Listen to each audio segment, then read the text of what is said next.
Hola, ¿qué tal?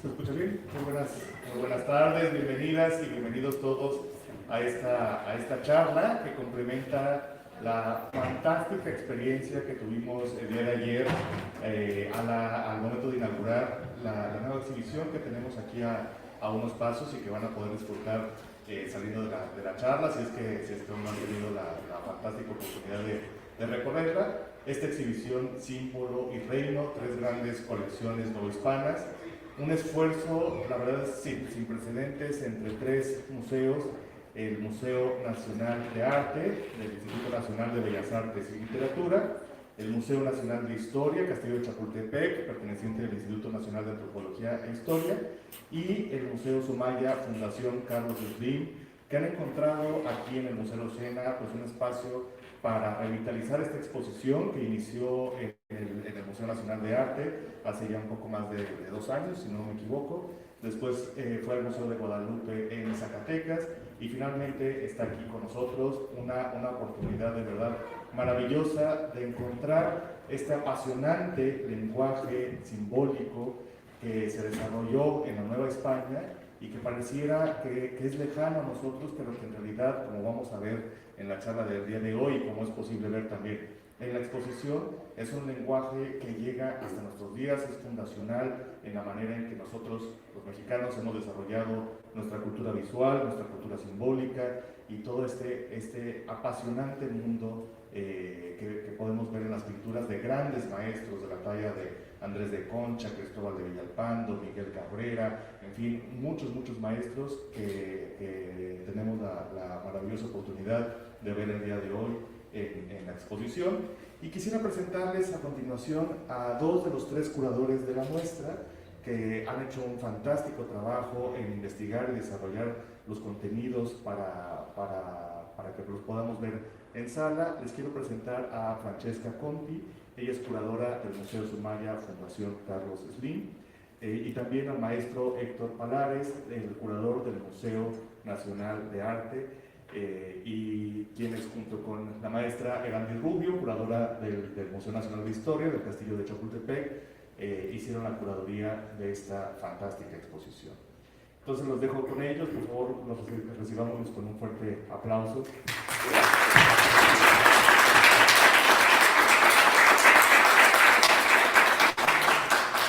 Señalar también que bueno, la generosidad de compartir sus conocimientos y su expertise en esta charla, de verdad es algo que queremos agradecer aquí desde el Museo Sena. Bienvenidos. Gracias. Bien, pues muy buenas tardes a todos. En primer lugar, muchísimas gracias por acompañarnos en este sábado de fútbol y priorizar otros símbolos que también son igual de importantes de la tradición novohispana. Y por supuesto, un gran gusto compartir esta mesa con mi colega muy querida y muy admirada, Francesca Conti. Y en primer lugar, bueno, son siempre de suyos referenciales los agradecimientos para todas las personas, equipos, trabajos colaborativos que hacen posible que esta muestra esté aquí. En primer lugar, a nuestros 3 directivos, la maestra Carmen Gaitán, directora del Museo Nacional de Arte, Alfonso Miranda, director del Museo Sumaya, y a Salvador Rueda, director del Castillo de Chapultepec, cuya gestión y cuya planeación y cuyo esfuerzo y cuya sinergia hace posible una exposición inédita. Y cuando decimos inédita, subrayamos que estas obras difícilmente podrán volver a reunirse, podrán volver a estar juntas, como lo han estado en sus sedes previas, en el Munal y en Zacatecas, y ahora en Arocena. Indudablemente también a nuestra colega Erandi Rubio, que no está presente, pero lo está, a través de su discurso, de su apoyo, de sus miradas muy puntuales, una línea de tiempo, por ejemplo, que acompaña la exposición, que fue obra prácticamente de ella, y por supuesto al Museo Arocena.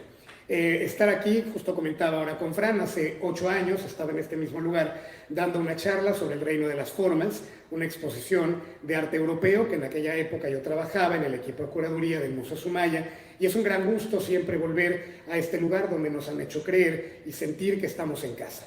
Así es que de verdad un gran saludo y agradecimiento para todos, y vamos a hacer una presentación muy breve de este proyecto. Quienes nos hicieron favor de acompañarnos anoche en la visita guiada. Hablamos de los grandes núcleos, de los grandes temas. Hoy abordaremos algunas de estas líneas generales en las obras para no aburrir a quien ya nos escuchó el día de ayer, pero sobre todo nos interesa, como esta primera parte de la sesión, a Francesca y a mí, comentarles algunos asuntos que nos llevaron justamente a estructurar este discurso curatorial. Ayer decíamos en el inicio de la visita que somos una cultura de símbolos. Todos los símbolos nos acompañan desde que la humanidad empieza a plasmar gráficamente, simbólicamente, todo aquello que lo ocupa, que lo rodea, que le da sentido, que lo significa. Y así lo hemos hecho a través de la historia, a través de imágenes religiosas o imágenes civiles. Construimos nuestra cultura. Lo hacemos ahora en la virtualidad, como justamente en este momento se está transmitiendo virtualmente esta conferencia. Y realmente, pues, ese valor no era ajeno a la cultura novohispana. Una cultura que es importante pensar con su gran riqueza, con su luz, con su sombra, con sus inclusiones y exclusiones, una sociedad muy diversa, una sociedad variopinta, pero que en su mayoría, debido al analfabetismo, ya que la cultura se concentraba en clases más acomodadas, indudablemente en el contexto eclesiástico también, pues echaron mano de toda una serie de códigos, donde ustedes lo verán en esta sesión: una rosa, una corona, una espada, un ángel, un demonio, un libro, un textil, eran parte de significados muy profundos, pero que eran asequibles para toda la gente. De esa manera, obviamente, pensamos en rescatar estos valores simbólicos a través de las 60 obras que forman parte de esta exposición. Ayer la maestra Carmen Gaitán justamente lo comentaba en la rueda de prensa. A veces pensamos que nuestro pasado novohispano es muy ajeno, muy distante, que en realidad queda dentro de los retablos de las iglesias o de los retratos civiles de aquellos personajes, virreyes, nobles, condes, que fraguaron toda una modalidad y una forma de vida. Pero en realidad el virreinato es algo que nos es impresionantemente cercano. ¿Qué sucede? Y con esto cierro esta primera intervención mía, que el siglo XIX, porque nos preguntamos qué pasó con ese legado, con todo ese portento, por qué de pronto se nos escapa o por qué de pronto se nos hace tan volátil. El siglo XIX fue el culpable, y con toda razón, porque era un siglo de independencia, un siglo de valores nacionalistas, un siglo de ímpetus patrióticos que por supuesto vieron ese legado virreinal como símbolo de conquista, como símbolo de usurpación, como símbolo de yuxtaposición cultural, y por eso el XIX apartó el mundo novohispano. Se abocó al mundo prehispánico, se abocó a rescatar a los grandes héroes del pasado mesoamericano, exaltó las imágenes patrióticas con Petronilo Monroy, con Santiago Rebull, con José María Obregón, con Leandro Izaguirre o Félix Parra. Pero en realidad aquí tendremos que ver que desde nuestro bastión contemporáneo, como hoy esas voces que encontramos en los cuadros, esos guiños que nos hacen los retratados, esos elementos de vírgenes o pasajes cristológicos siguen hablándonos con voz propia, porque los palpamos en nuestro día a día, en nuestro pensamiento, en nuestra devoción, en nuestras procesiones. Ayer hablaba la maestra de los matachines que vemos aquí, o las procesiones guadalupanas, que hoy me peiné Arquitectura de Torreón, y unos vitrales espectaculares donde vemos en el Templo de Guadalupe, por ejemplo, las mismas resonancias que encontramos aquí. Entonces, símbolo y reino es eso, un rescate de algo que sigue entre nosotros, solamente nos invita a mirarlos con detenimiento. Muchas gracias, Héctor, y muchas gracias a ustedes por estar aquí. Agradezco mucho este maravilloso recinto. Es para nosotros un honor poder estar aquí dando esta plática. Y justo antes de abordar los diferentes núcleos temáticos, me gustaría gastar unas palabras acerca de lo que fue el proyecto curatorial, porque en un principio, justo cuando nos reunimos con Héctor y Erandi, y el tema era lo de hacer entre estos tres museos una exposición de arte virreinal, pensamos un poco cómo podía esta exposición estructurarse. Sobre todo porque el sentir era que los jóvenes no visitaban tanto las salas de arte virreinal, a veces como, dado los temas religiosos, quizá este tipo de época no suscitaba ya tanto interés, y entonces fue justo ahí que nació la idea del símbolo.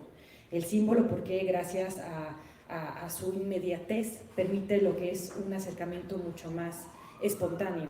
Y aquí es muy importante entender de qué hablamos cuando hablamos de símbolo, porque en realidad el símbolo podría ser ya sea un gesto, una persona, un color, un animal, pero cuyo aspecto sensible nos evoca, nos remite a una idea que va más allá. Y aquí entonces lo que es el gran poder alusivo del símbolo que nos habla de cierta atemporalidad en el sentido de cómo evocaba entonces, evoca hoy en día, y eso permite que el espectador se pueda acercar de una manera mucho más genuina, sin preconceptos. Y siempre es importante subrayarlo, cuando hablamos de actualidad no queremos traicionar su temporalidad.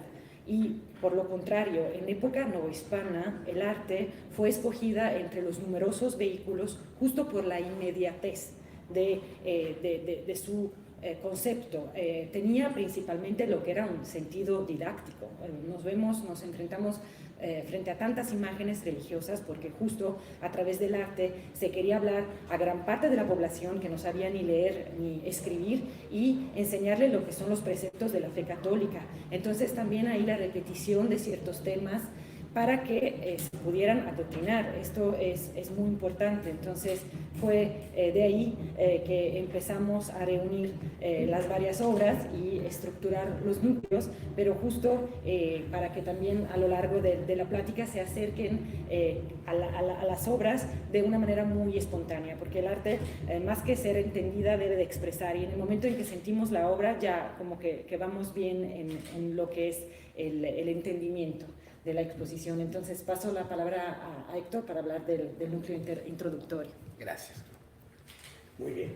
Pues vamos a comenzar con nuestra primera diapositiva, que debo de decirles, porque esto no lo puedo dejar fuera de lugar, que Francesca es italiana y es una curadora con la que tuve el gran gusto de trabajar hace muchos años. Es un guayabazo, pero creo que es importante decirlo, porque la mirada de ella sobre el arte virreinal nos ha enseñado a todos muchas cosas. Siempre a veces esa mirada que puede ser desde fuera, desde el exterior, se vuelve a veces más entrañable porque nos invita a releer a veces muchas cosas que por cotidianas de pronto se nos pueden escapar, y quiero destacarlo porque es realmente muy admirable su trabajo.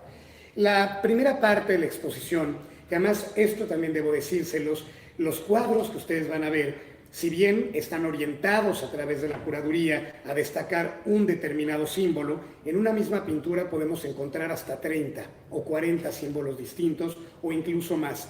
Sin embargo, fueron invitadas cada una de estas piezas, que además son piezas nodales de las tres colecciones de, ya lo decía Sergio, no solamente grandes maestros, todos los periodos artísticos novohispanos están aquí retratados, sino también el gran portento que representan en ese lenguaje simbólico al que hacemos referencia. Andrés de Concha es la obra más antigua de la colección del Museo Nacional de Arte.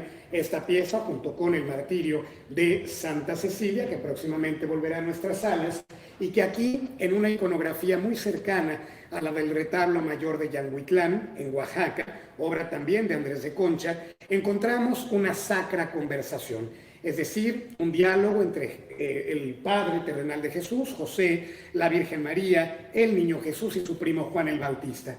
La obra es hermosísima, y no lo digo como lugar común, en su calidad de dibujo, en sus drapeados, los pliegues de las telas, esta maestría de Andrés de Concha, que llegará a ser maestro mayor de la Catedral Metropolitana, pero el destaque es la figura del Cordero, el Agnus Dei o Agnus Dei, el Cordero de Dios que quita el pecado del mundo. Se acordarán que ayer comentábamos justamente una evocación de la tradición judaica de limpiar con su sangre los pecados de la colectividad, y que obviamente se vuelve ya una metáfora a través de la figura de Jesús como el nuevo Cordero. Por eso le aparece ahí el que redimirá la humanidad con la entrega, con el sacrificio de su vida física, de su vida material, y como Juan el Bautista justamente está acompañado de la tau, esta imagen que recuerda la figura de la cruz como una precondición del martirio, del suplicio, de la muerte de Cristo, de la Vía Crucis. Todos ellos son esos lenguajes simbólicos de los que hablábamos, que la gente, al encontrarlas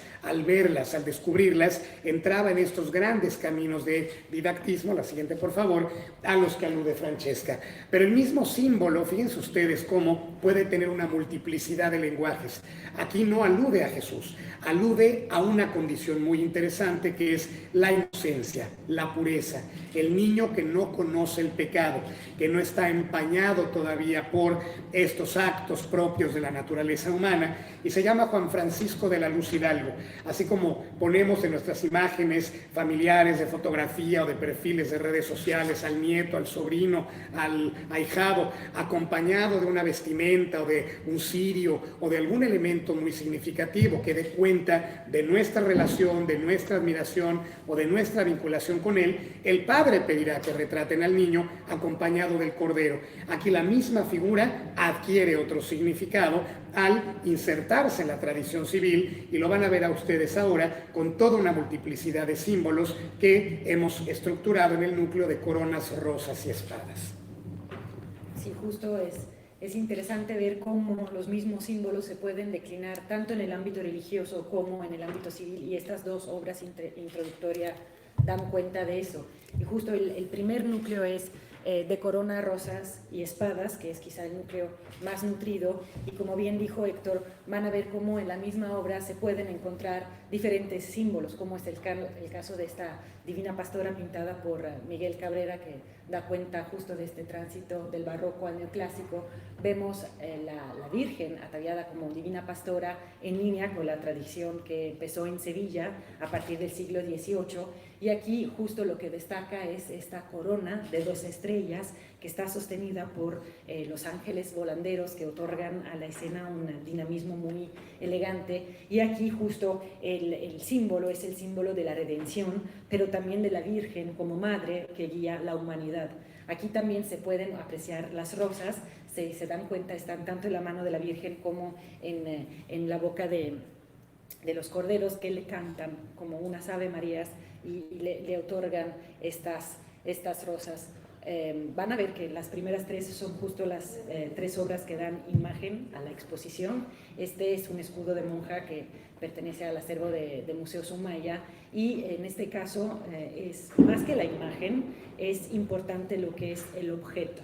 El objeto tenía un fuerte valor simbólico, empezó a ser utilizado en la Nueva España a partir de la tercera década del siglo XVII. Solían llevarlo las monjas concepcionistas y jerónimas durante la profesión de fe y durante las ceremonias más importantes, y el escudo de monja servía como protección en contra de las tentaciones. Entonces el objeto mismo es un símbolo muy poderoso que servía a estas mujeres que a temprana edad llegaban a formar parte de la vida conventual, y fueron las imágenes representadas, tenían que servir como inspiración para una vida virtuosa. En este caso aquí representada está una Asunción, que era un tema bastante en auge, y se ve como justo la Virgen está representada siempre con actitud pasiva para subrayar como su ascensión a los cielos no sea por su mismo poder, sino por el poder de Dios. Un poder que aquí se puede ver por la presencia de la Trinidad en la parte superior, pero también por la presencia de los ángeles a los pies de la Virgen, que hacen de intermediarios para permitir este acto. Otra maravillosa obra que espero podrán tener la oportunidad de observar en la sala, si ya no la han vista ayer, por su grande formato, del Museo Nacional de Historia Castillo de Chapultepec, esta monja coronada de José de Alcíbar, en específico ese retrato de María Ignacia de la Sangre de Cristo, y se ve aquí otro género muy importante en el ámbito novohispano que retrataba a estas jóvenes antes de entrar a formar parte de la vida conventual, que terminaba siendo la vida social de estas mujeres. Estos tipos de retratos solían ser encargados por las familias de estas jóvenes para quedarse también con un recuerdo, porque no iban luego a ver a su hija a lo largo de la vida. Y en este caso, aquí son muchos los símbolos, desde la corona que habla de la victoria, de esta mujer que se entrega como esposa de Cristo, hay estas joyas, estos flores, y aquí también vale la pena gastar unas palabras acerca de José de Alcíbar, y siempre excúseme si no pronuncio bien los nombres, porque nos habla mucho también de la escena cultural en Nueva España en aquel entonces, porque él fue uno de los miembros fundadores de la Real Academia de San Carlos. Entonces, estamos hablando de una etapa del siglo XVIII muy afortunada bajo el punto de vista cultural para Nueva España, que formaba estos artistas que ahora se pueden apreciar en las salas. Otro diálogo estético muy afortunado es el entre estas dos obras, Los Cinco Señores, que pertenece a Museo Sumaya, y Cristóbal de Villalpando, que es del Munal, y aquí sí el diálogo estético fue muy afortunado, porque el símbolo que une estas dos obras son propiamente las rosas, pero es muy interesante ver cómo lleva significados diferentes. Antes que todo, Cristóbal de Villalpando, un artista referencial adentro de la plástica novohispana, sobre todo por lo que concierne lo que es el barroco exuberante. Aquí se puede apreciar el gran deformado, lo que son estos colores vibrantes, este trazo tan elegantes. En el caso de Los Cinco Señores podemos observar un tema también de gran devoción, donde vemos al centro a Jesús niños, está rodeado por la Virgen, por Santa Ana, por San José y San Joaquín, y en el eje vertical se puede apreciar la presencia del Padre y del Espíritu Santo. Y en este caso las rosas hacen referencia a los planetas que se mueven, enfatizando a lo que es el movimiento, mientras que en el caso de los desposorios de la Virgen y San José, estas rosas que están colocadas en esta alfombra que está pintada con grandísima maestría, hacen alusión a la pureza de la Virgen. Y en este caso también vale la pena retomar las palabras de Rilke, el gran poeta, que habla de la rosa como uno de los símbolos que más contradictorios, porque de hecho muchas veces nos habla de la pureza, pero también evoca lo que es la pasión. Habla de algo muy frágil, pero también a la vez muy tenaz. Habla de lo que es lo efímero de la existencia, pero también evoca lo que es la trascendencia. Entonces vemos como este símbolo al que Ernesto de la Peña le dedicó un entero ensayo, hablando justo de la transfiguración de esta flor, y se puede ver cómo, sobre todo, tuve el gusto de poder ver la sala permanente del museo. Hay muchas obras ahí también de retratos, tanto civiles como religiosos, donde está presente esta rosa, y me dio mucho gusto ver cómo fue un símbolo tan importante en la plástica novohispana. Aquí está esta obra de Nicolás Enríquez, que es realizada a partir de un grabado de Rubens. De hecho, Rubens realizó también el grabado a partir de una pintura suya que está en la Pinacoteca de Viena, en Austria, y vemos a uno de los pasajes más dramáticos del Evangelio según Mateo, la matanza de los santos inocentes. Y en este caso, digamos que los artistas aprovecharon del pasaje bíblico para poder describir estos cuerpos de todas las edades en movimiento. Y es muy interesante porque en la obra, en el lienzo que está en Viena, no están presentes las rosas que aquí se pueden apreciar en la parte superior de la obra. Y esto otorga a la obra cierta esperanza por estos ángeles volanderos que esparcen estas rosas para los mártires jóvenes. Entonces también aquí es muy interesante ver cómo se reinterpretan ciertos temas a partir de grabados y de estampas. Aquí, para lo que concierne el ámbito civil, podemos ver dialogar estas dos obras con estas dos mujeres, y vemos la presencia de la rosa en ambos lienzos. Y en este caso la rosa lo que quería expresar era reiterar las cualidades morales del efigiado, y en este caso es también símbolo de feminidad. Y es muy interesante, por ejemplo, en el caso de la Selva Nevada, ver este fondo neutro que permite destacar las cualidades pintadas en un estilo muy naturalista. También esto no era algo muy conforme a la época, porque se solían idealizar mucho más los rostros, y aquí vemos como el trazo es muy naturalista. Vamos un poco más rápido porque si este núcleo es el más nutrido, pero entramos en la segunda parte del primer núcleo, que es dedicada a la espada, que la espada también es un símbolo muy poderoso, porque es algo que a través del sacrificio permite la salvación. Y aquí está representada la Virgen de los Dolores y la Virgen de la Soledad, y es muy interesante como en la Virgen de los Dolores, en la plástica novohispana sobre todo, toma pie representarla nada más con un puñal, en lugar que con los siete, que es mucho más frecuente en la plástica europea, que habla del dolor más fuerte de la Virgen, que es decir, la pérdida de su hijo. Aquí está la obra de Nicolás Rodríguez Juárez, pertenece al Museo Nacional de Arte y es justo parte de la última etapa de producción del artista, donde vemos cómo la obra se carga de cierta luminosidad. Él, tras quedar viudo, se decidió hacerse sacerdote, y vemos cómo la obra se carga de un grande fervor religioso. Esta, que es una de las obras favoritas de la tercera dinastía de los Echave, de Baltasar de Echave y Rioja, nos permite justo apreciar lo que es el tránsito del Renacimiento italiano a la época de oro novohispana. Se ve aquí lo que es un gran dramatismo, por lo que es la palidez del santo, por lo que es esta sangre que se sale del brazo, pero también cierto dinamismo que se puede observar en la parte superior de la escena, donde están todos estos angelitos. El trazo aquí es muy elegante.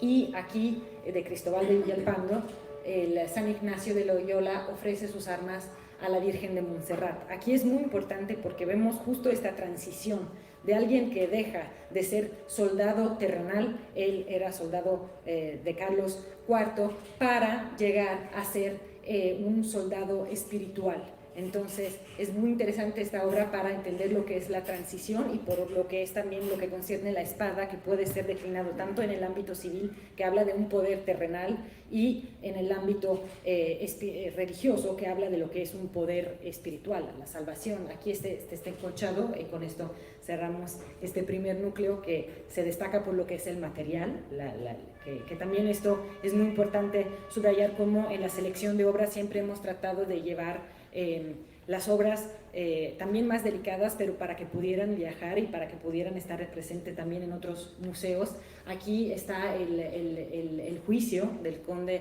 Guillermo III, aquí vemos la espada, y en este caso lo que alude a la espada era el gran sentido de justicia que tenía el conde, y el hecho que él la sostenga con la mano derecha anticipa su muerte. Entonces hemos podido ver cómo el mismo símbolo conlleva una serie de significados que se puede declinar de manera diferente según los que son los ámbitos, y de aquí entramos en el núcleo dedicado a la bondad y a la malignidad con la obra de José Ibarra. Gracias. Muy bien. Pues una de las partes modales de la exposición, y quizá uno de los núcleos más atractivos por su riqueza simbólica, por los lenguajes, por la manera en la que se nos presenta esta polaridad del bien y del mal, de la luz y la sombra, es el que titulamos de bondad y malignidad. Cuando nos asomamos a la vida cotidiana en Nueva España, es imposible disociar la tradición civil de la tradición religiosa.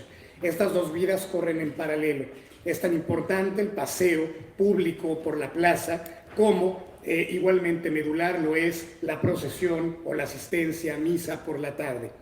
Una sociedad que fue a la vez profundamente religiosa, donde el peso indudablemente también de la Iglesia, de la normatividad, funcionaron e incidieron en todos los ámbitos de la cotidianidad novohispana, pero también fue una sociedad muy licenciosa, una sociedad de mucho divertimento.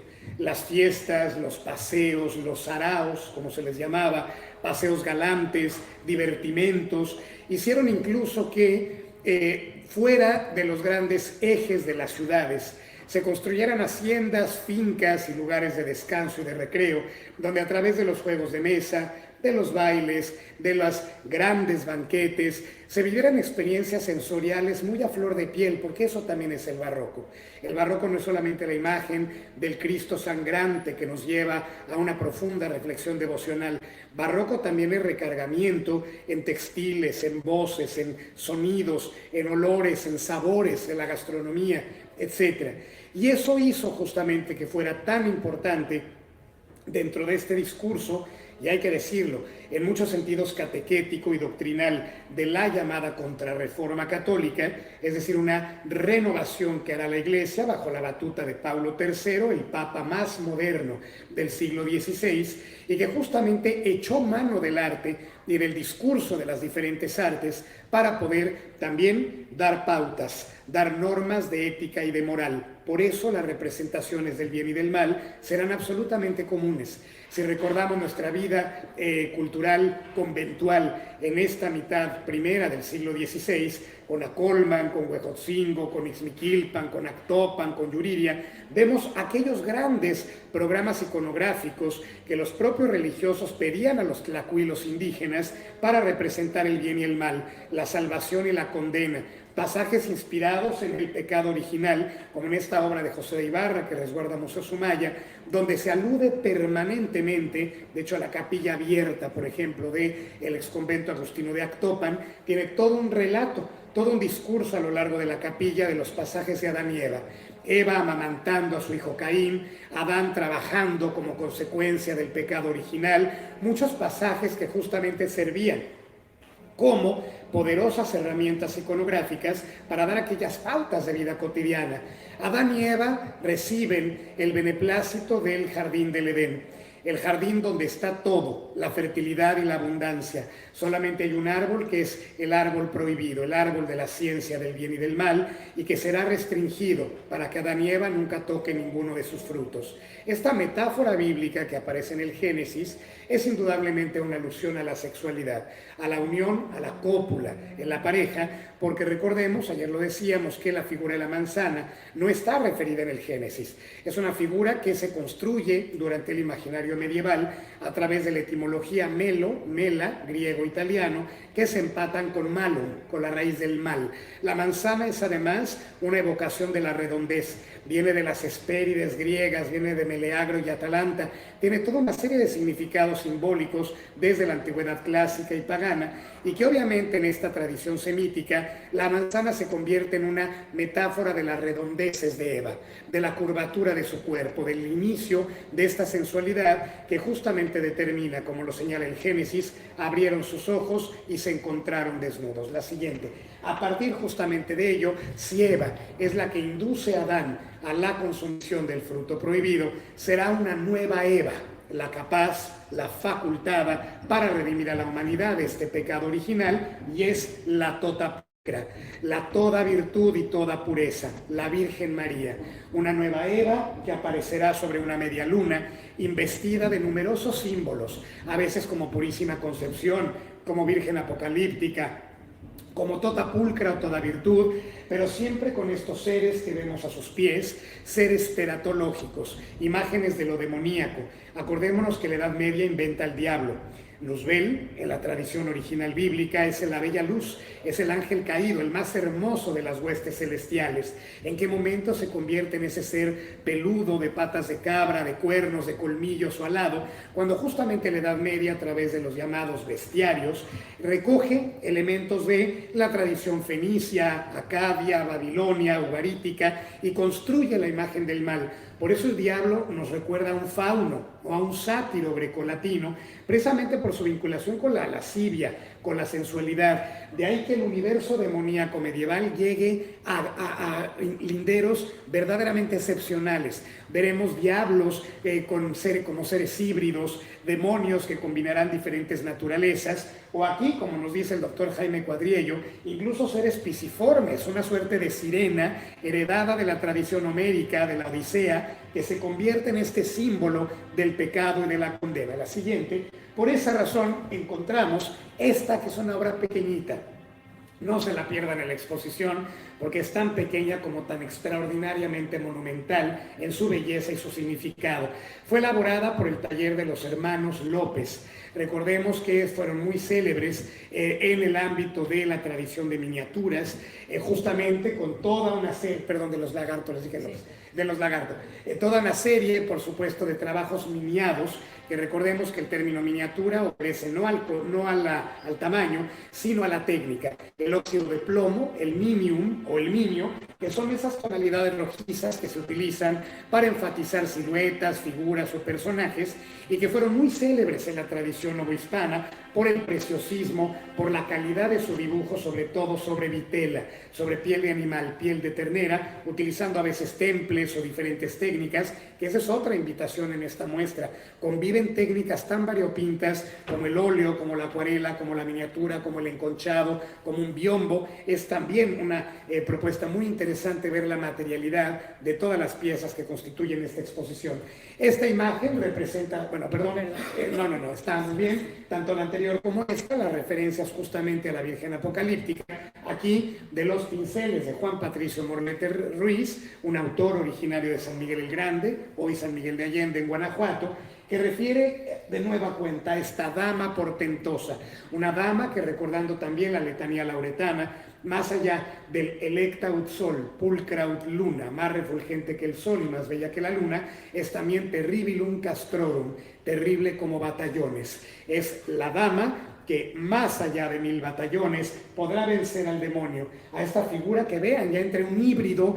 Incluso nos decía la maestra Lucía San Román, que es directora del Laboratorio de Arte Alameda, un museo del Limbal en la Ciudad de México, que estas evocaciones, porque la prestamos para una exposición que tuvieron ellos en diálogo con arte contemporáneo, tiene referencias asiáticas. Es incluso una suerte de perro de Fo, estos leones orientales que venían con el galeón de Manila, que llegaban a México y que se convirtieron en guardianes protectores de las casas, como a la manera budista. Tienen un carácter lo mismo teratológico monstruoso, para atacar que para defender. Y de ahí viene esta iconografía demoníaca de la bestia que muerde las llaves papales, las llaves del Vaticano, como finalmente el gran enemigo de la institución eclesiástica, pero bajo el poder y el dominio de la mujer que sujeta estas riendas para controlar a la bestia, que es la Virgen María.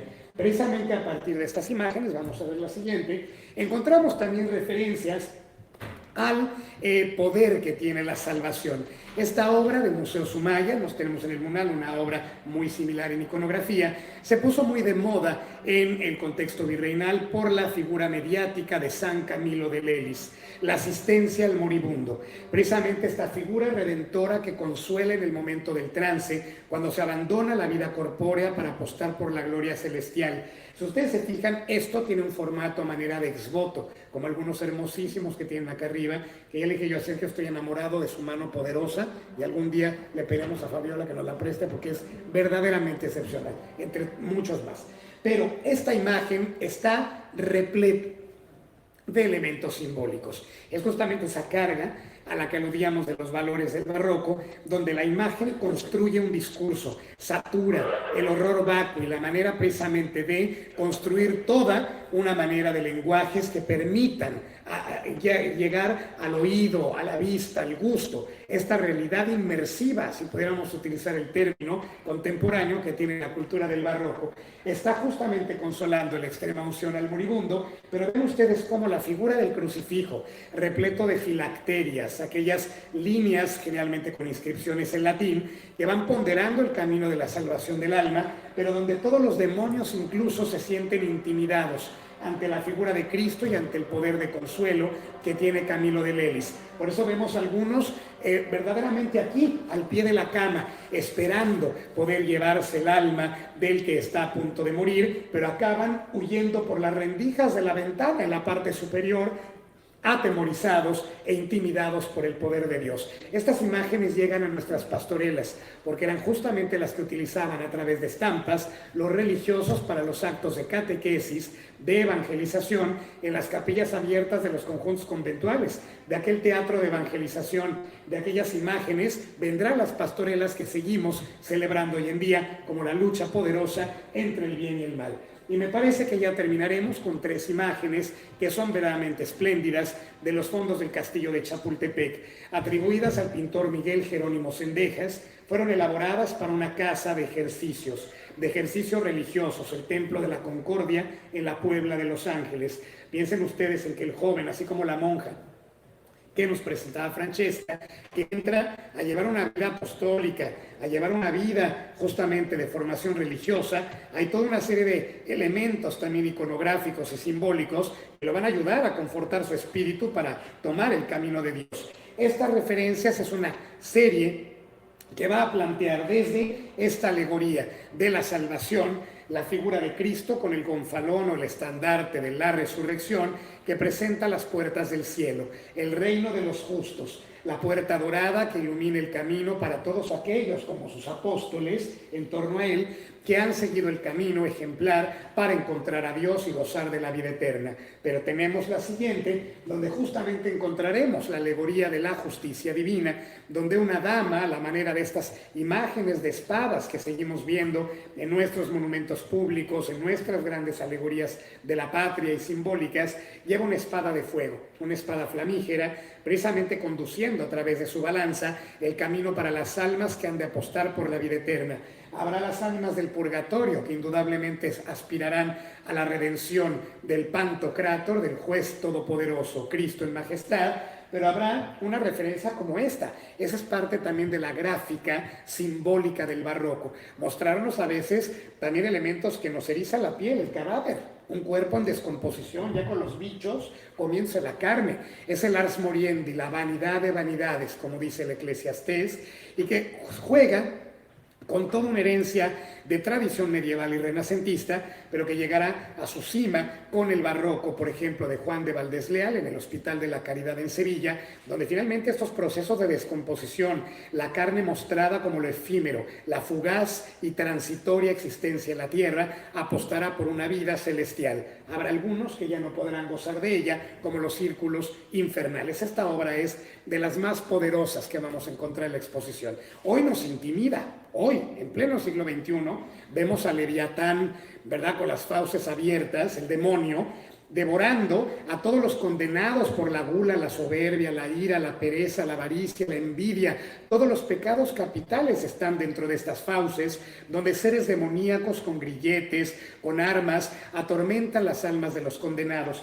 Estas referencias simbólicas nos llevan al bebedor, al taur que va a vilipendiar su fortuna, nos lleva también al avaro que se ha llevado su fortuna, que ya no puede hacer uso de ella en el infierno, a la lujuria representada con el hombre que repele la imagen de aquella joven en una suerte de retrato en miniatura, o a la soberbia enjollada, atormentada también por toda esta serie de vicios y condenas. No olvidemos que estas figuras, ya señalábamos nuestra riquísima cultura conventual, la podemos encontrar en los muros de Ixmiquilpan, de Actopan o de Huejotzingo. Ahí están, incluso hay una en Meztitlán, maravillosa, en Hidalgo, donde vemos ahí a los demonios en el caldero, ¿verdad?, del infierno, como lo describe Dante Alighieri, precisamente atormentando a las almas que cargan incluso, ¿verdad?, estructuras de plomo o que transitan entre lagos fétidos y pestilentes, condenados por ello. Dante Alighieri es un autor de enorme modernidad, justamente toma aquellos valores de una tradición medieval, de una tradición teocentrista, poderosísima, e incursiona ya en estas modalidades de lo que veíamos. Vivir, sentir a flor de piel, esa experiencia ya humanista, el asunto del cielo y del infierno. Estas obras son verdaderamente capitales para poder crear ese universo inmersivo del bien y del mal. Y creo que ya cambiamos de nuevo. Ya llegamos al núcleo dedicado a los libros y a saberes. Es quizá a nivel conceptual uno de los más importantes, porque aquí nos permiten ver algunas imágenes, algunos símbolos que tienen que ver justo con el origen del saber, y antes que todo la imagen, que como hemos dicho tenía un fuerte sentido didáctico, pero en este caso esta obra de Antonio Rodríguez que representa permite ver lo que es una iconografía que retoma lo que es un grado de Mario Cartarius, que era un renacentista activo en Italia a lo largo de 1500. Y cuando hablamos de iconografía, es justo representar al santo mientras está aumentado por la leche de la Virgen y por la sangre de Cristo. Y aquí es muy importante hablar de la importancia del grabado al que se le decía la Europa portátil en época novohispana, porque muchos de los artistas de allá se inspiraban para llegar a reinterpretar temas que justo procedían de ultramar. Y aquí justo la importancia de lo que es retomar el grabado puede ser interpretado como una simple copia. En realidad no lo es, era símbolo de erudición visual, era el hecho que los artistas querían conocer lo que pasaba en Europa en aquel entonces y retomar lo que era la iconografía y los sujetos para poderlos representar, porque de hecho también los temas se volvieron a interpretar con unos detalles muy ricos, muy crudos, que son exquisitamente novohispanos. Y otro artista que nos permite ver justo este cambio de Amberes, donde Diego de Borgraf nació cuando la parte de la corona española llegó a Nueva España, específicamente en Puebla, y vemos cómo cambia lo que es la paleta, porque si algo añadió América, Nueva España, es el color, un color que en Europa, en estos grabados en blanco y negro, no había, y aquí podemos encontrar a San Francisco de Asís. Es muy interesante porque esta iconografía es la que toma pie después de Reforma protestante. Aquí la Iglesia toma lo que es el arte como vehículo privilegiado para poder enseñar los preceptos de la fe católica, y en este caso vemos que es después de la Reforma protestante, por lo que concierne el desgaste en la vestimenta de San Francisco de Asís. Quería evocar lo que era el concepto de humildad, de una vida en soledad, y aquí son varios los símbolos que destacan, como por ejemplo la presencia de la calavera. La calavera era atributo de los santos eremitas y luego llegará a ser un elemento que nos lleva a reflexionar sobre lo que son las vanitas, sobre la necesidad de abandonar lo que son los placeres terrenales, porque es algo que no podemos llevarnos más allá, y ahí concentrarnos en lo que es la importancia de la vida espiritual. Está el crucifijo, que nos recuerda lo que es la penitencia, un libro que bien podría ser el Evangelio. El santo está representado con las estigmas que recibió en el Monte Verna, y es muy interesante porque sobre todo San Francisco es uno de los santos que logró hablar de manera transversal a cualquier época, porque no tiene ningún elemento contingente a una determinada etapa, y es por eso que al ver estas imágenes, como comunicaban entonces, siguen comunicando ciertos preceptos, en este caso de la fe católica. Aquí están estas dos maravillosas obras en vidrio englobizado del Museo Nacional de Historia, Castillo de Chapultepec. Aquí, antes que todo, la maestría del artista, que tuvo que pintar y lo que es la composición al revés, porque justo la técnica de vidrio englobizado, que es una técnica muy antigua, se remonta a los tiempos de Alejandría de Egipto, consistía en pintar la imagen sobre un soporte, ya sea una lámina o un lienzo, y adherirla a lo que es el vidrio para que se pudiera quedar plasmada en el revés. Y en este caso también, otra vez, subrayar la importancia de los grabados, porque estas imágenes forman de una serie que fue grabada en Habsburgo por los hermanos Klauber, a partir de unos diseños de Baumgarten. Y aquí, aparte de lo que es el capricho arquitectónico, que da cuenta de una gran maestría en representar estos techos, estas columnas, está, por ejemplo, representado a San Tomás de Aquín escribiendo la Suma Teológica, inspirado por el Espíritu Santo, pero lo que es la brillantez del color que se puede apreciar aquí es dada sobre todo de lo que es el soporte, que es el vidrio. Y otra obra que destaca no solo por lo representado, sino por el valor del objeto en sí mismo, como decía rato Héctor, tenemos una variedad de técnicas y de objetos. En este caso, el biombo, que era un gran símbolo de lo que era el comercio de la ruta con Oriente, pero también era un símbolo que lo que quería hacer era subrayar cierto estatus social en las casas novohispanas. Las familias novohispanas solían colocarlas en los salones donde recibían a huéspedes, justo para subrayar esto que es el estatus social, que es esto, algo que hacemos hoy en día todavía. Hay algunos objetos que quieren enseñar algo más allá de lo que es simplemente lo que se ve. Y aquí está este retrato de la Josefa Rosa de Sardeneta, que nos gusta mucho porque es una mujer con un libro y nos permite también abordar un tema fundamental, que es el de la instrucción femenina en época novohispana. De hecho, como la mayoría de las veces cuando una mujer quería estudiar, normalmente se dedicaba a la vida conventual, pero también en aquel entonces empezaron a surgir los primeros colegios que se dedicaban a la educación femenina, como el Colegio de San Ignacio de Loyola. En este caso vemos como la mujer posa de 3/4, tiene este gran volumen en sus manos. Probablemente el retrato fue encargado por la familia como parte de una estrategia para crear lo que era una identidad aristocrática, pero es muy interesante ver en esta época una mujer con un libro, porque no era lo principal, lo que era la formación de las mujeres. Y justo concluyendo este núcleo pasamos al dedicado a Hilos y a Juárez. Gracias, Fran. Bien, otro de los elementos simbólicos fundamentales que destacamos en esta exposición, y en una paráfrasis del libro de Juan Manuel Corrales, que es de A Juárez e Hilos, estos hilos virreinales, este sentido, también ahora que Francesca hablaba de la materialidad para las diferentes obras, forma de la exposición, también toda la materialidad física de la indumentaria novohispana. Pensar que de pronto nos sorprenden estos retratos suntuosos de damas con corsés, con emballenados o crinolinas, pelucas y toda una serie de insumos que formaban parte también de una construcción cultural que para el hombre no crean que era tampoco muy sencillo, porque entre jubones, chupas, medias, pelucas y casacas el asunto no era realmente tampoco fácil.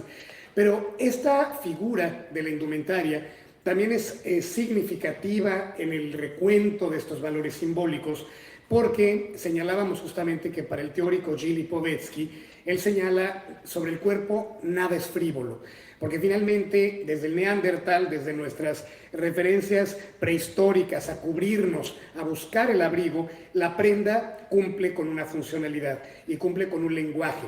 Nos habla de pronto de estructuras, de estamentos sociales, de modas, de tiempos, de espacios, a veces inclusivos, a veces exclusivos, pero todo ese gran universo está orquestado también en la figura de la tradición novohispana. Por esta razón, uno de los, me parece que es el único, de hecho, obraje que se conoce como tal, testimoniado a través de una imagen de Carlos López, que es de los fondos de Museo Sumaya, aparece justamente el propietario del obraje bajo el amparo del arcángel San Miguel, que es el protector precisamente del gremio, y encontramos todo el trabajo cotidiano. Es una manera de espejear, de acceder a esa realidad cotidiana, laboral, del trabajo gremial novohispano, y de ahí que es una fuente no solamente riquísima en términos artísticos, sino también una fuente testimonial de primera mano para conocer procesos, trabajadores, oficiales, los grandes deshilados que nos comentaban justamente, lo platicamos con Fran, probablemente se trata del obraje Mixcoac, donde hoy es la Universidad Panamericana, en la Ciudad de México, pero que en realidad, pues estas referencias nos obligan también a pensar en una realidad global, en un ímpetu de globalización donde también textiles orientales, brocados de encaje europeos, sobre todo flamencos, sumados a tradiciones locales, huipiles, elementos preciosistas con pluma, la manera de los amantecas mesoamericanos, van a convivir en toda esta orquesta de voces, como algunos de los retratos que vamos a ver. Aquí hemos destacado indumentaria tanto civil como religiosa, una prenda que hoy seguimos viendo durante la liturgia, como una casulla, la que no tiene mangas, una dalmática, la que lo tiene, una estola que utiliza también el clero secular, de pronto una museta, el alba blanca, la capa talar, toda una serie de aspectos que ya en su anclaje dentro de la tradición novohispana señalan estas investiduras y también estas envergaduras de los temas representados. Él es San Ildefonso, pintado por Luis Juárez, uno de los grandes maestros también, creadores de estas célebres dinastías de trabajo novohispano, y vemos ahí a San Ildefonso recibiendo de la Virgen María la famosa imposición de la casulla. La prenda reconfigura también usos y costumbres de la tradición novohispana de la mano del ámbito civil. Esto es un exvoto de gran formato. Recordemos que tenemos diferentes escalas en nuestra tradición de exvotos o de agradecimientos por milagros acontecidos o por intermediaciones de seres celestiales, donde este señor, que era un alférez, es un título militar inmediatamente anterior al capitán, Diego de Parra, justo que sufrió una muerte súbita. Ha tenido un desmayo, es época además muy interesante porque es coincidente con la época de Matlazáhuatl, una epidemia como la que acabamos de tener, ¿verdad? Justamente COVID, que mermó a 40,000 personas en Nueva España y que justamente el hombre acaba de tener vómitos de sangre. La figura es absolutamente gráfica, está testimoniando todo el relato, todo el recuento del pasaje, y las monjas poblanas de Santa Clara han colocado la imagen de la Virgen del Destierro, que va justamente a evocar la salida hacia Egipto, la famosa huida a Egipto, como una Virgen mediadora que logrará salvar al alférez. Por eso él pedirá, y viene todo contado en la cartela, las inscripciones que aparecen aquí, para dar cuenta precisamente de el milagro que aconteció. De pronto referencias como esta obra espléndida de Antonio Rodríguez, que nos mostraba Fran hace un momento, la imagen de San Agustín, miembro también de la dinastía de los Juárez, casado con Antonia Juárez, la hija de José Juárez, y vemos precisamente aquí al obispo de Toledo, nada más y nada menos que a Santo Tomás de Villanueva, luciendo la capa pluvial.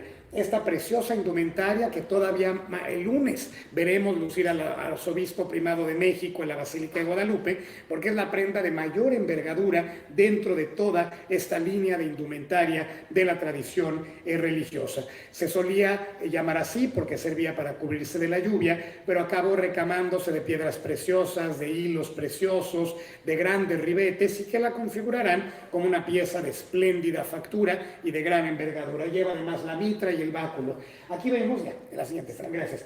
Vemos dos retratos, me parece que también está la monja, que son espléndidos de la colección de Museo Sumaya, que nos dan cuenta, fíjense, este además es muy entrañable en estas fechas, Gregorio López, que tiene muchos hermanos en espejo en la pintura tanto novohispana como española, el Museo Guadalupe Zacatecas, donde estuvo esta exposición, antes de venir con ustedes a Rosena, tiene una obra prácticamente idéntica. Este hombre era un fiel devoto de la Virgen de Guadalupe en España, en el monasterio de Extremadura. Decidió venir a México a conocer a la hermana constelar, a la Virgen de Guadalupe mexicana. Todo un estilo iniciático, devocional, un hombre que más nunca fue como tal miembro de ninguna orden religiosa, pero que aparece vestido con esta suerte de sayal, hablando precisamente de el ímpetu del personaje que por asuntos de fe se refiere, se representa, se pondera en la tradición hagiográfica como un individuo ataviado de esta manera. Vamos a ver la que sigue. Y precisamente no tenemos a la monja, pero me acordé de ella porque justo Fran ayer me decía, aquí arriba tiene una maravillosa monja capuchina pintada por Miguel Cabrera. Y está aquí del Museo Sumaya, una pintada por José de Alcíbar. Y la iconografía es prácticamente igual. El sentido también de recato, de austeridad, de sobriedad, que no vemos en Sor Juana Inés de la Cruz, que la queremos entrañablemente, con su escudo de monja y vestida de monja jerónima y en una biblioteca maravillosa, ¿verdad? Que marca también de pronto estos linderos entre la vida conventual, ¿sí? No será lo mismo una carmelita que una jerónima. Entonces hay toda una serie de referencias muy interesantes, pero que nos llevan al preciosismo del retrato civil. Esta obra, miren, la hemos ponderado y ponderado porque se pondera solita. Es una de las obras más difundidas del acervo del Museo Nacional de Historia, pero siempre verla es un nuevo regocijo, es una primera vez. Es la dama con el rebozo. Es esta mujer atribuida a los pinceles de Juan Rodríguez Juárez, que nos habla precisamente en un formato oval, un formato muy moderno, de una dama global, de una realidad global, variopinta, fascinante. Ella está ataviada con un rebozo de seda, pero ya confeccionado en Nueva España. Lleva en su cabeza una pañoleta de coromandel, confeccionada en Nueva Zelanda. En este comercio que ampliaron holandeses, suecos, portugueses, españoles, que se convierte finalmente todo este mundo en una economía global, mercantil, que va a encontrar en sus puertos y en sus costas voces y ecos de resonancia de diferentes latitudes. Lleva la falda de castor, la que será justamente emblemática para el atuendo de la China poblana, atuendo regional, nacional del siglo XIX, y por supuesto los brocados y encajes en sus mangas. Si ustedes se fijan en el detalle de la mano, que espero no estarlo tapando, lleva caja P, tabaco para evitar dolores de cabeza y problemas de circulación sanguínea.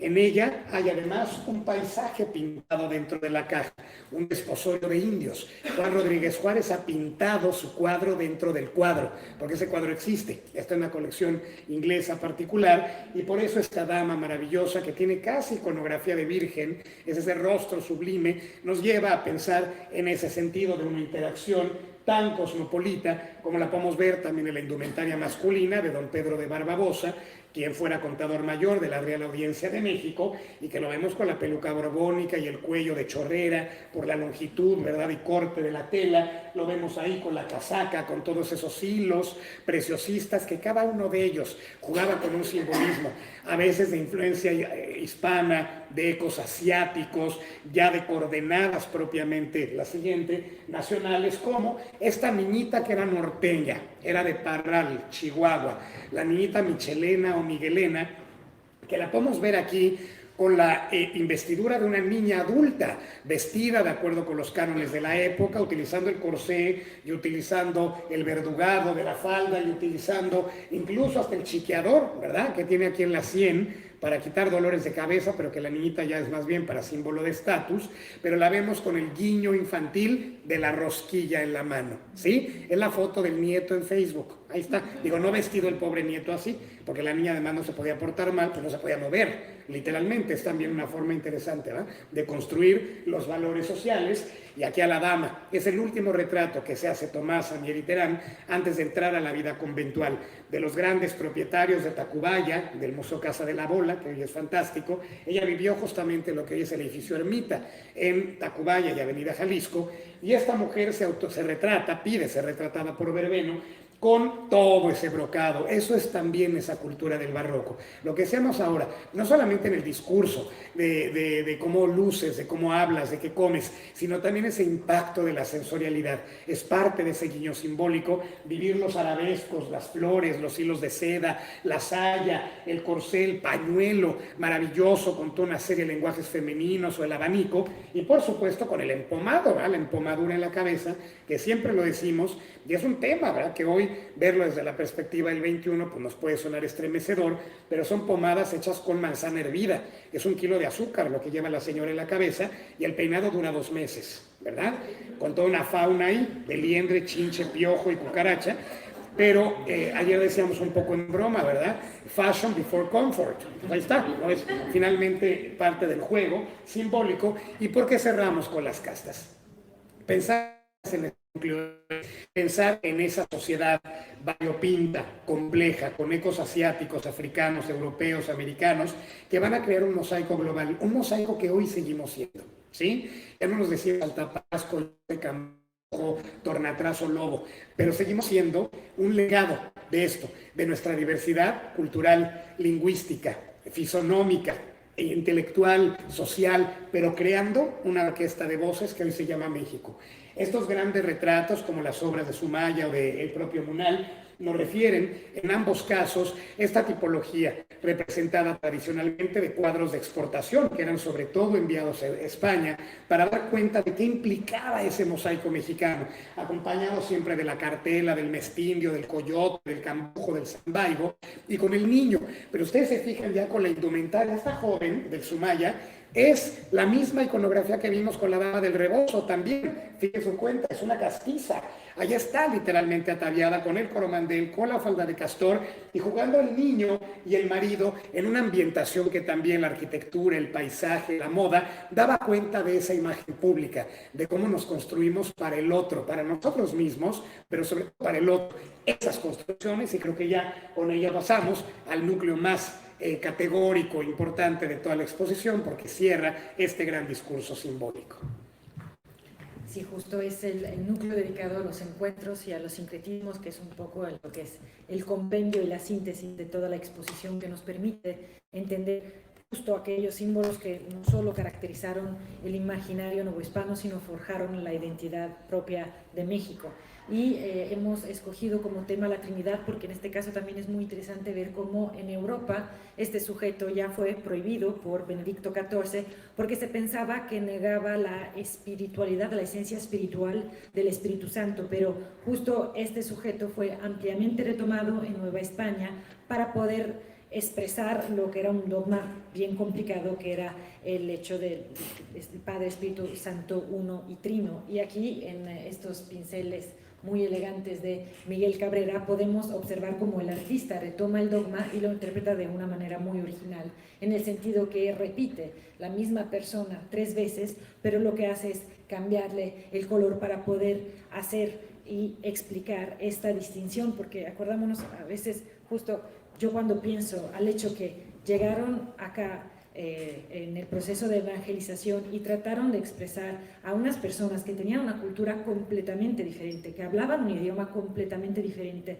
con preceptos, símbolos completamente diferentes, cómo se dio esta unión de 2 mundos y que finalmente originó lo que fue la sociedad novohispana y hoy México.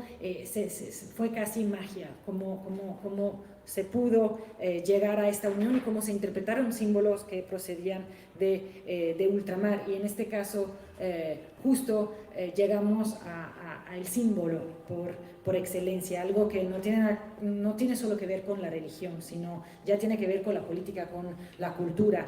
Y es muy interesante porque hemos visto religiosas, lo que fue la religión terminó siendo también la cultura. Siendo nosotros religiosos o menos, tenemos muchos aspectos de nuestra manera de ver, hasta el sentido de culpa. Es algo que procede de la religión y que ya tenemos en nuestra cultura. Entonces es parte de nuestro ser y obviamente no podía que terminar la exposición la Virgen de Guadalupe. Aquí, pintado en esta obra atribuida a Miguel Cabrera, podemos observar lo que se convirtió en un verdadero efeméride nacional, es decir, la proclamación de la Virgen de Guadalupe como patrona de Nueva España. Aquí podemos observar cómo Cabrera juega también con los planos cronológicos, y está el Papa Benedicto XIV, que es quien emitió la bula papal, no es equidem. Está presente el jesuita Juan Francisco López,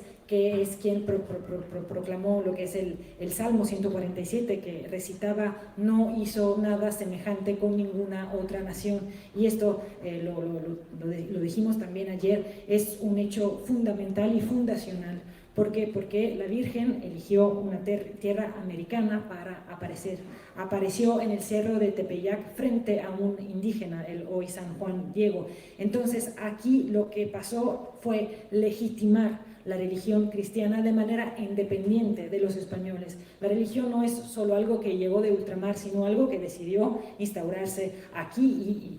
Y si vemos a México, México es uno de los países más religiosos, incluso más religioso de Italia bajo algunos aspectos. Y justo aquí podemos ver, afuera estaba la procesión dedicada a la Virgen de Guadalupe. Estamos justo en estas fechas donde se ve este fervor y sobre todo lo que es un grande sincretismo, y el sincretismo justo se puede ver en esta obra de Vallejo, donde destaca lo que es esta grande elegancia que nos marca el tránsito al estilo neoclásico. Aquí vemos al centro la Virgen de Guadalupe, que está flanqueada por San Juan Nepomuceno y San José, patrono de Nueva España, y abajo, en la parte inferior de la lámina, se puede observar a la visión de San Juan Evangelista.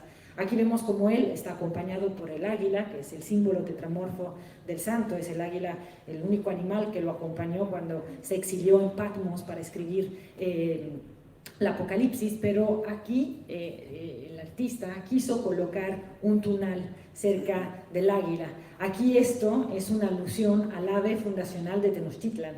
Entonces aquí se puede ver el hermoso sincretismo que se dio con unos artistas que no quisieron retomar simplemente las imágenes que procedían de ultramar, sino afianzar lo propio, distinguirse de la madre patria y dar vida a una plástica que tiene un encanto, una magia, una riqueza de detalles que es justamente característica del arte novohispano. Aquí ven, son todas las inscripciones que se sacaron de la pieza. La cédula es más grande de la obra, pero justo concluimos con esta Virgen de Guadalupe, pintada por Ramón de Torres, donde se pueden ver algunos de símbolos iconográficos de esta Virgen, que aparece rodeada de rayos solares, tiene estos cabellos sueltos que son símbolo de virginidad, tiene este rostro tan dulce, tan tierno, absorto en la pregera, morenito, está sobre una luna creciente. La luna creciente también es símbolo de fertilidad.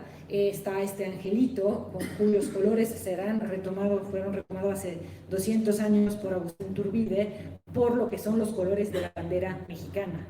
Miguel Hidalgo lo utilizó como estandarte en la Guerra de Independencia. Entonces aquí subrayar que cuando hablamos de la Virgen de Guadalupe no hablamos simplemente de lo que es un símbolo religioso, sino fue un símbolo que logró juntar Nueva España y determinó también lo que es parte de la identidad mexicana. Entonces, para cerrar, antes de ver la última obra, este brinque en el pasado, podemos observar cómo habla mucho de lo que es el presente y es siempre fundamental para poder caminar hacia el futuro. Entonces, tratar de no distinguir, sino ver cada objeto, cada símbolo con cierta transversalidad que nos ayuda también a interpretar y dar los pasos por seguir. Y con la última obra te paso la palabra. Gracias, Fran. Retomo exactamente esta figura que nos dice Fran, pasado, presente, futuro, no como un lugar común, sino en efecto una transversalidad que nos compete para dimensionarnos a partir de todo este recorrido simbólico que hemos hecho, que nos han permitido ustedes esta tarde, que les agradecemos mucho, a Fabiola, también a Sergio, a los directores de los museos, y por supuesto a ustedes por un viaje de 300 años, que puede ser más o tener más aliento, debido a que todos estos símbolos, en efecto aquí, lo estamos oyendo, ¿verdad?, detrás de nosotros, continúan tangibles, palpables y configurando nuestra identidad. Esta imagen, que es una imagen poderosísima del castillo de Chapultepec, San Juan Nepomuceno, el patrón del secreto de confesión, cuyos restos descansan en la Catedral de San Vito en Praga, martirizado, sin su lengua, por no revelar los secretos de confesión y arrojado al río Moldava. Lleva estas estrellas sobre su cabeza como el manto o la bóveda nocturna que presenció su martirio. Él aparece ahí acompañado de dos matronas, una matrona española, coronada, la matrona de una realidad europea que constituye y configura una parte medular de nuestra historia. Por eso el cuartelado de León y Castilla, precisamente referido a la monarquía española, en el momento de un encuentro que, claro, fue complejo, fue difícil, cruel en muchísimos sentidos, pero también en una dialéctica con una reconfiguración de un universo americano. Esta matrona morena, con el emblema del águila y la serpiente en Tenochtitlan, y también coronada, da cuenta de dos pilares entre los que resuenan muchas otras voces, las de Asia, las de África, infinitas orquestas, para una época que también no es una exposición, por supuesto, con un discurso político, pero en una época controvertida, donde pensamos en rencores históricos o de pronto pedimos que nos ofrezcan disculpas históricas, quizá más anacrónicas que históricas. Esta imagen es una ponderación a que sí, México es hoy ese mismo mosaico, ese legado de universos simbólicos. Es también un escenario de crimen, de violencia, de inseguridad, de zozobra, pero no solamente somos eso, también somos esto, también somos esas voces, somos esos símbolos, somos esos textiles, esos libros, esas fisonomías, esas maneras de seguir manifestando una cultura que se enriquece a veces incluso a pesar de nosotros, porque no podemos opacarla.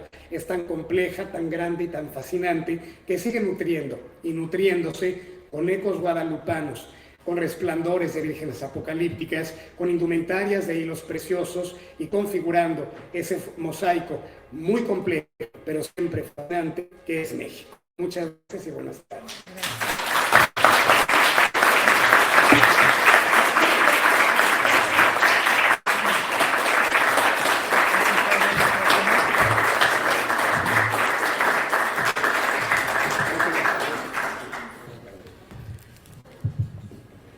Es verdaderamente emocionante las pinturas que conforman esta exposición y más aún con la pasión con la que los transmiten ustedes, Francesca, Héctor. Muchísimas gracias por esta fantástica charla en donde nos comparten pues algunas reflexiones de las muchísimas que se pueden hacer con las grandiosas obras que tenemos aquí en el Museo Sena, de estos museos que generosamente han facilitado las piezas para que los algoneros podamos apreciarlas. Pues muchísimas gracias por sus palabras.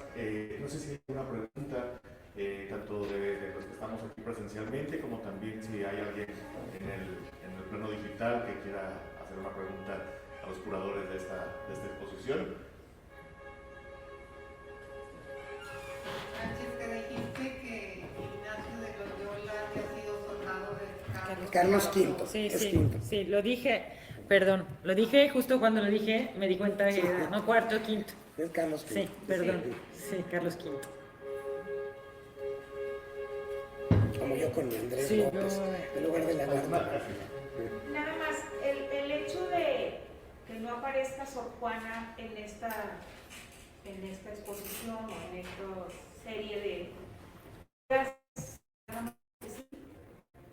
No nos prestó el castillo su Sor Juana Divina. Estaba en la grandeza de México, no, bueno, estaba en la grandeza de México, pero no la pedimos. No estaba en esta línea, pero por supuesto que la evocamos. Sí, sí, claro. A mí me gustaría que ahondaras más sobre Andrés de Concha, porque siento que tiene como una influencia o una presencia muy patente de Leonardo, en los rasgos, el volumen, en la composición. ¿Es así? Claro, muy bien, Carmen, que lo señalas.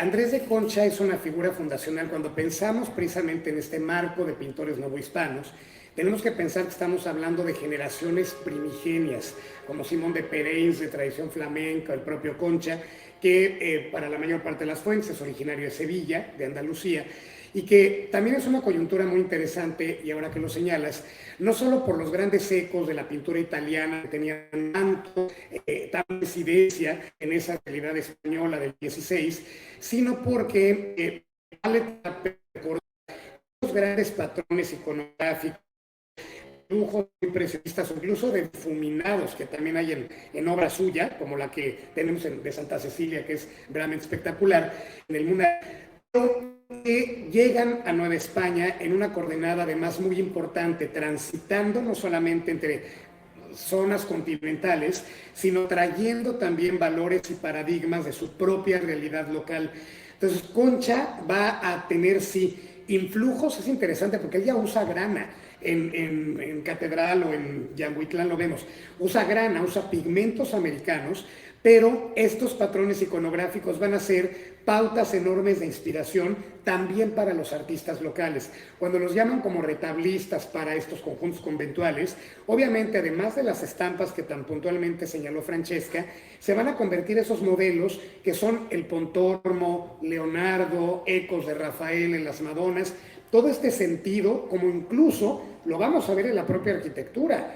Vean ustedes, los conjuntos conventuales son estructuras fortaleza, como se les llama, conventos fortaleza, precisamente por el parangón de la realidad europea. Pero es muy interesante que, si bien estos artistas muy puristas, como lo será Pereins con la Virgen del Perdón, también muy a la manera italianizante o flamenca, o lo será Concha, van a dejar un legado que, independientemente que los siguientes artistas ya venidos de Europa o nacidos en América, tendrán todavía estos vasos comunicantes muy importantes con los patrones iconográficos europeos. Entonces, cada uno de ellos seguirá finalmente esa gran coordenada, o los propios tlacuilos indígenas que van a representar esos motivos a partir de la estampa, pero ya llenándose, como en el caso de Concha, de colores locales. Ya no vemos a un pintor europeo, que lo es. Vemos un pintor europeo, pero trabajando en México, con motivos mexicanos y con materiales mexicanos. Esos temas son de pronto interesantes, sobre todo además, bueno, nos lo acaban de compartir por parte de Cencropam con la famosísima tabla de la Virgen del Perdón, que vemos ahí ya también incluso pigmentos elaborados con materiales americanos y con resinas y con granas, etc. Entonces es muy interesante de pronto ese diálogo que puede haber con nuestra primera gran generación de artistas en la pintura novohispana. No sé si quieres tú comentarlo. ¿Modal tiene la tabla del perdón? No, está en Cencropam. Está resguardada por el IMBAL, pero es el antiguo colegio de Pedro. Después del incendio de los años 60, se conserva lo que hay bien conservado en Cencropam. Me parece que estas presentaciones de pronto aún parecía que mucho del arte realizado en los 3 siglos, y cuando decimos 3 siglos es momentos históricos, estéticos, económicos, políticos, de pronto quisiéramos anclar nuestra mirada a la defensa del arte novohispano frente a las tradiciones estilísticas occidentales que nacieron en Europa y aquí un tanto como remedo de ellas. ¿Cómo explicar, Francesca es más mexicana en muchos sentidos, pero cómo explicar la mirada de si los ponemos a hacer fuercitas? Pues evidentemente bajo los cánones aquí no había una escuela, aquí había una tradición gremial, no existían las academias de San Lucas como la había en Roma, como la había en distintas latitudes, en Flandes. ¿Cómo establecer esta mirada en el gran concierto estético de Occidente? Ania, una palabra. No, por favor. Es que justo eso, yo llegué, me acerqué al arte nuevohispana con ojos frescos, me encariñé, llegué a encariñarme, pero creo justo que el gran error que hace, desde mi punto de vista, es querer equiparar el arte nuevohispana al arte europeo por lo que concierne el punto de vista estilístico, por lo que no, porque en realidad son dos cosas completamente diferentes. Y aquí llegan estos pintores, que muchos eran pintores novohispanos, como que eran pintores que no tenían el bagaje cultural, técnico, artístico que tenía Italia, que tenía siglos anteriores haciendo eso. Entonces, no hay que hacer una comparación con los pinceles que podrían ser de los grandes maestros renacentistas italianos, porque no va por ahí, según yo, y ahí justo que descubrí personalmente la magia de la pintura novohispana, es de la manera en que los artistas interpretaran hechos con una mirada tan espontánea y genuina. Hay una crudeza en algunas imágenes novohispanas, cuando se ve esta sangre que sale como si fuera una fuente. Esto es algo que en Europa no pasa. Este gran simbolismo, este preciosismo que caracteriza muchas de las imágenes novohispanas, ahí yo creo que va por ahí lo que caracteriza el arte novohispano y cómo debería de ser leída, no con una comparación que no tiene ni el parámetro para ser realizada. Obviamente la iconografía procede de ahí, obviamente hay mucha herencia europea, pero aquí se da una magia que es específicamente mexicana, es de aquí. No sé si esto de una mirada extranjera. Sí, muy brevemente, coincido completamente contigo y quizá, bien lo señalas, Alfonso, el punto de que ha llegado quizá el momento de evitar de pronto ese ring, de evitar esa cancha de combate. Ahora que tuvimos, por ejemplo, en el Mural una exposición de obras que venían de Thyssen-Bornemisza en Madrid, hicimos una propuesta curatorial para nuestra directora, sí, creando diálogos, pero no diálogos que pudieran redimir o justificar el arte frente al Greco, a Murillo, a Zurbarán. De pronto que hubiera esos diálogos con Ibarra o con Correa o que los hubiera con el propio Cabrera, era finalmente en ese reconocimiento de las dos estaturas, como lo veíamos con esta pintura, ¿sí? Como las dos grandes estaturas en su riqueza. Claro, habrá modelos, habrá voces de ida y vuelta, indudablemente, habrá temáticas compartidas, habrá motivos iconográficos, pero esa riqueza a la que alude Fran, que ayer que veíamos Vuelvo a la mano poderosa, que seguimos sublimados con tu mano poderosa, están los borreguitos bebiendo sangre de la fuente que sale de la llaga. Esas imágenes que Europa las vería, yo creo que Bretón, ¿no? A lo mejor con el valor del surrealismo, pero en su contexto son como el señor de las uvas, que ustedes tienen en su mano una cascada de sangre.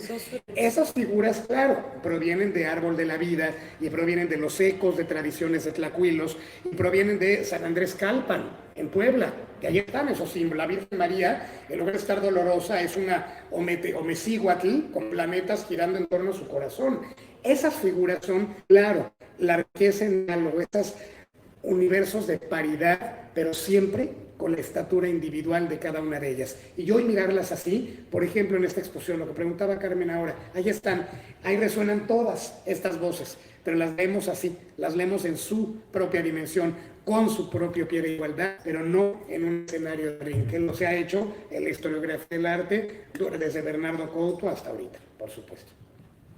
Sí. Si pudieran dar una recomendación o una metodología para poder apreciar el arte desde una perspectiva más enriquecedora, ¿cuál sería? ¿En cuanto al libro o a qué? No, al arte hispano en general. Un manual para ver una obra de arte. Venir a Símbolo y Reino. Ahí está. Ya. Eso sí fue próximo. No, Yo no, no. creo que sí es importante ver la temporalidad en que se crearon, porque creemos que todo tiene que ver, no es evangelización, porque era el contacto entre dos realidades distintas. Eso funcionó en el siglo XVI, evidentemente para el siglo XVII ya las premisas son otras, y en el siglo XVIII, bajo esta otras relaciones que afectaron geopolíticamente a las colonias de ultramar y a las posesiones de ultramar, porque hubo colonias no esta, pero sí hubo partes que se sometieron administrativamente como colonias y otras como virreinatos, nos hablan de que no podemos juzgar bajo las mismas premisas una obra del siglo XVI y dentro del siglo XVI una de 1522 o 23 a la de finales de esa centuria, y me parece que sí la clave será entender bajo qué premisas se hicieron, quién las manda a hacer, porque muchas de ellas van a ser dentro del propio repertorio eclesiástico, pero también hubo civiles, y esta maduración de estilos, porque también pensamos que todo fue barroco. No, el primer estilo que se avecina pues será el manierista, con ecos evidentemente italianos, después el barroco, pero también hay que partir la ecuación del barroco. Todo es barroco, no, y esta última transición hacia el neoclasicismo pues nos da otras claves interpretativas que a veces se explican más por Francia que por la propia España. Me parece que en este sentido, primero temporal y después matérico, cuáles fueron los elementos que utilizaron los artistas, ya sea por encontrarse directamente en esta tierra o por el influjo que también llegó a esta tierra, por la propia nao de China, y de ahí entender, bueno, el galeón de Manila, el llamado, no venía de las Chinas. Me parece que podría ayudarnos a entender el arte novohispano mucho mejor segmentado y aproximarnos con una mirada más abierta a que no solamente fue regido por la fe, porque evidentemente la sociedad novohispana tuvo desmanes, vicios y por supuesto también virtudes, como cualquier sociedad. No es que porque la mayoría de las obras sea judeocristiano en su repertorio, pues solamente hayan hecho votos de castidad y piedad. No sé si sea posible que nos compartas algo sobre la mano Todopoderosa, ya. Quiero ver. No la tengo en la presentación, porque tienen que ver, está arriba en salas, pero es una imagen icónica, es una imagen de culto devocional, viene particularmente del siglo XVIII, pero es una suerte de revival, de una resignificación del culto por los 5 señores. Que ustedes van a ver aquí un cuadro de Moctezuma de Villalpando con Joaquín y Ana, los padres de la Virgen y la Virgen, obviamente, José y María, padres de Jesús, y el niño Jesús. Obviamente, cada uno corresponde a la mano de Dios. Es un motivo iconográfico que alcanzó su esplendor, viene de hecho desde el 17, pero alcanzó su esplendor en el 18 y se vuelve un elemento devocional. Hay una oración: bajo tu manto me proteges, mano poderosa, y cada uno de los señores aparece en un dedo. Justamente en el pulgar aparece el niño Jesús como el Salvator Mundis, o el Salvador del mundo, que siempre tiene un orbe en la mano, y en los demás dedos están los padres, tanto suyos como sus abuelos. Esta imagen se fue nutriendo y enriqueciendo con este simbolismo del que habla Fran, al punto de que la de la mano poderosa viene un estigma, que es justamente una de las llagas de Jesús, y empieza la sangre, una fuente. Es una también metáfora de la alegoría de la preciosa sangre de Cristo, que se representa de numerosísimas maneras, saliendo el chisguete del costado, como lo pinta Cabrera en Tepozotlán, que es una maravilla en el Museo del Virreinato, y de las manos, y alimentan una fuente, una nueva fuente, como la fuente de gracia o fuente de aguas vivas de la Virgen. Es una fuente que la sangre se vuelve salvífica y redentora.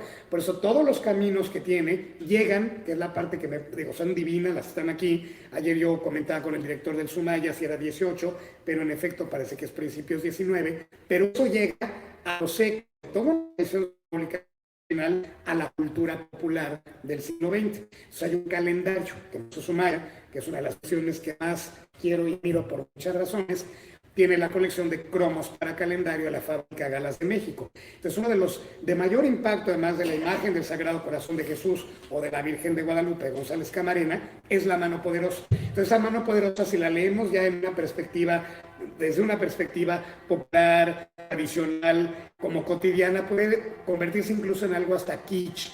No lo digo con ofensa bajo ninguna circunstancia, pero algo naif, algo ingenuo, muy espontáneo. Se ve la mano ahí con los señores y se hizo la estampita y era para calendario de bolsillo que se llevaba con la oración en el reverso y todo un boom en la historia de la cromolitografía y de la publicidad mexicana. Por eso encontrar de pronto estas referencias aquí es una maravilla, porque hacemos eso que decía Fran, son lecturas transversales, de cómo se ven tiempos, motivos, espacios. No es esa clasificación de estilos, de tiempos que ya hoy no nos funciona. Hoy ya no, hoy realmente símbolos. Por eso yo también le contestaría al compañero con el sentido de cómo leer esa tradición virreina. No es unívoca, no es una lectura única, hay cientos de opciones, pero sí más allá de la academia, o más allá de la devoción o desde diferentes bastiones, leerla a través de los símbolos, porque ahí está, creo que el gran sentido de esta exposición. Poder ver de otra manera a partir de elementos que nos van a ser tan absolutamente inmediatos y contemporáneos como nuestra mano poderosa.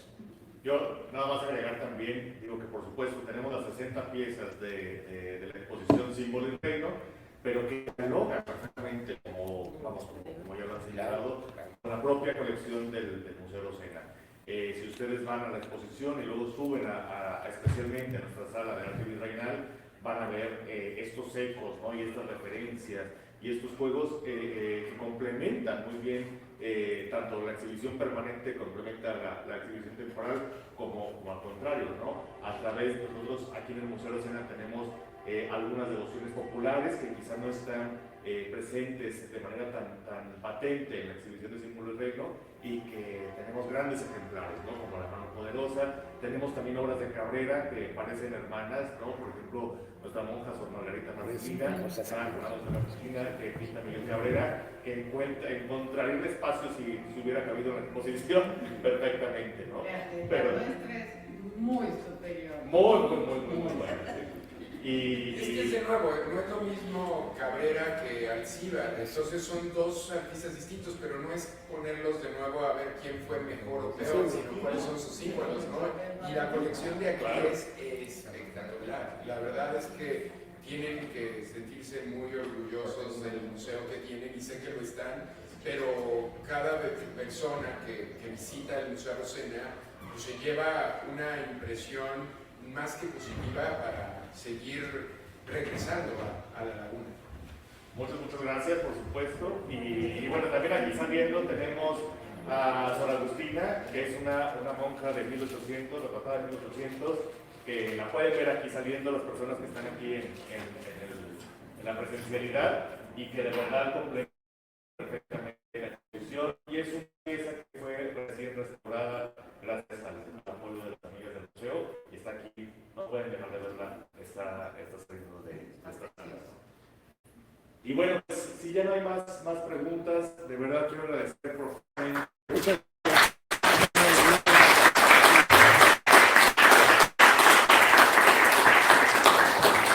Gracias primero a los tres museos por esta colaboración en equipo que se conjunta también en este lugar precioso que tenemos, que es el Museo Rosena, a sus directores que también nos acompañan esta tarde, esta mañana. Gili, que también no la mencioné, perdón.